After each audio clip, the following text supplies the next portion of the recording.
Hi dears, welcome back to my channel.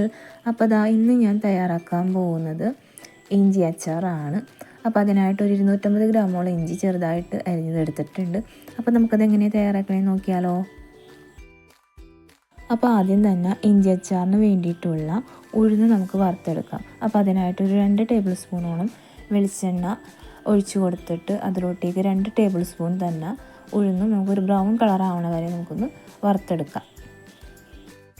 അപ്പോൾ ഉഴുന്ന് വറുത്ത് കഴിഞ്ഞിട്ടുണ്ട്. ഇനി നമുക്കിത് വേറൊരു പാത്രത്തിലോട്ടേക്ക് മാറ്റാം.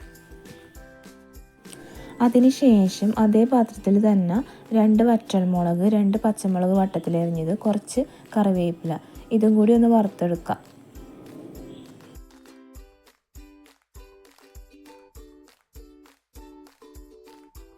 അപ്പോൾ കറിവേപ്പിലേക്ക് വറുത്ത് കഴിഞ്ഞിട്ടുണ്ട്. ഇനി നമുക്കിത് വേറൊരു പാത്രത്തിലോട്ടേക്ക് മാറ്റാം.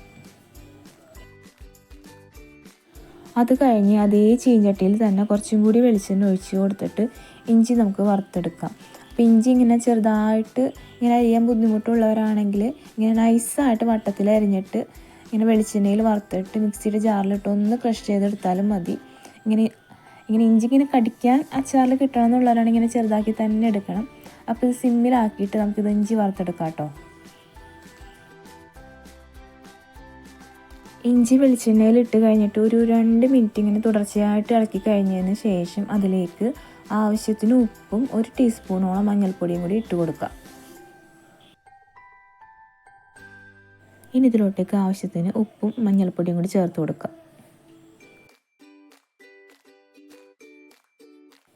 അപ്പോൾ ഉപ്പും മഞ്ഞൾപ്പൊടിയും കൂടി ചേർത്ത് കഴിഞ്ഞിട്ട് സിമ്മിലിട്ടിട്ട് ഇഞ്ചി നമുക്ക് വറുത്ത് കോരാം. അപ്പോൾ പ്രത്യേകം ശ്രദ്ധിക്കേണ്ട കാര്യം എന്താണെന്ന് വെച്ചാൽ ഹൈ ഫ്ലെയിമിലൊന്നും ഇടരുത്. സിമ്മിലിട്ട് തന്നെ ഇങ്ങനെ കൈ വിടാണ്ട് ഇങ്ങനെ ഇളക്കിക്കൊണ്ടേ നിൽക്കണം.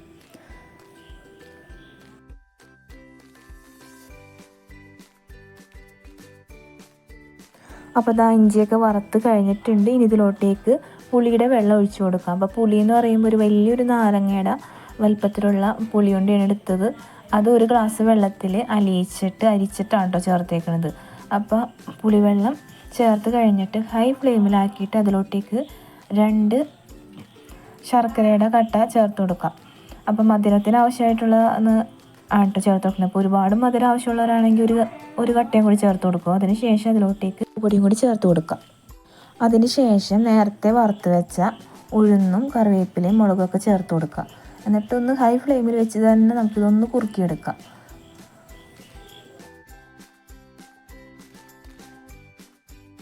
അപ്പോൾ ഇഞ്ചിച്ചാർ നന്നായിട്ട് കുറുകി വന്നിട്ടുണ്ട്. ഈ ഒരു പരിഭവം നമുക്ക് സ്റ്റവ് ഓഫ് ചെയ്യാം.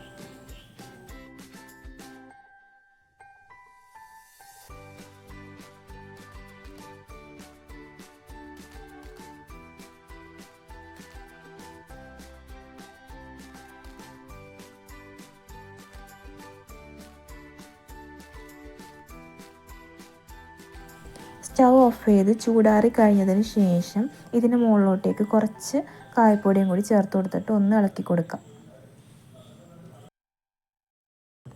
അങ്ങനെ നമ്മുടെ ഇഞ്ചിച്ചാർ തയ്യാറായി കഴിഞ്ഞിട്ടുണ്ട്. അപ്പോൾ നിങ്ങളെല്ലാവരും തയ്യാറാക്കി നോക്കുക. ഓണമൊക്കെയാണ് വന്നത്. എന്നിട്ട് ഫീഡ്ബാക്കൊക്കെ അറിയിക്കുക. അപ്പോൾ എൻ്റെ മറ്റൊരു നല്ലൊരു റെസിപ്പി ആയിട്ട് നമുക്ക് വീണ്ടും കാണാം. അതുവരേക്കും ബൈ. Thank you.